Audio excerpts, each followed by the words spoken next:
Programang ito ay rated SPG, striktong patnubay at gabay ng magulang ang kailangan. Dahil nahulog na ang loob ni Bubbles kay Tanggol, ay selos na selos nga siya kay Mokang. Sa isang hotel ay kumuha ng 2 kwarto si Tanggol. Ang isa ay para kay Mokang at ang isa ay para kay Bubbles. Hindi naman maiintindihan ni Tanggol kung bakit galit si Bubbles kay Mokang. Sa tingin niya ay nagsiselos ito. Sa tingin niyo, kanino kaya tatabi si Tanggol? Kay Mokang kaya o kay Bubbles?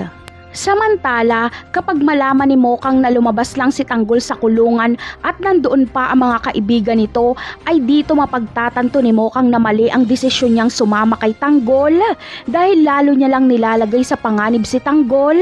Magiging pabigat lang siya dito at gusto ni Mokang na makabalik agad sila Tanggol sa kulungan dahil baka patayin ni Espinas ang kanilang mga kaibigan doon.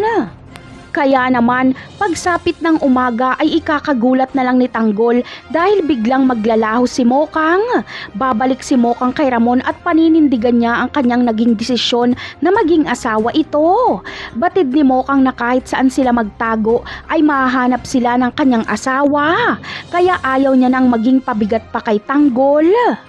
At napagtanto din ni Mokang na hindi siya karapat-dapat sa pagmamahal ni Tanggol dahil tama ang sinabi ni Bubbles na ipinagpalit niya ito sa pera.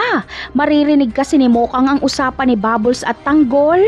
Kaya ipapaubaya na lang ni Mokang si Tanggol kay Bubbles dahil ito ang tunay na nagmamahal kay Tanggol at magagawa nitong protektahan si Tanggol. Samantala, si Bubbles naman ang sisisihin ni Tanggol kung bakit biglang nawala si Mokang. Pero mag-iiwan ng sulat si Mokang na babalik na siya sa kanyang asawa. Kaya sa pagputok ng araw ay babalik na si Tanggol at Bubbles sa selda. Hindi sasabihin ni Bubbles kay Espinas ang pinaggagawa nila Tanggol sa labas. Magdadahilan lang sila na nasundan sila ng mga pulis kaya natagalan silang makabalik. Napakarami pa nating dapat abangan sa mga susunod na episode. Paalam!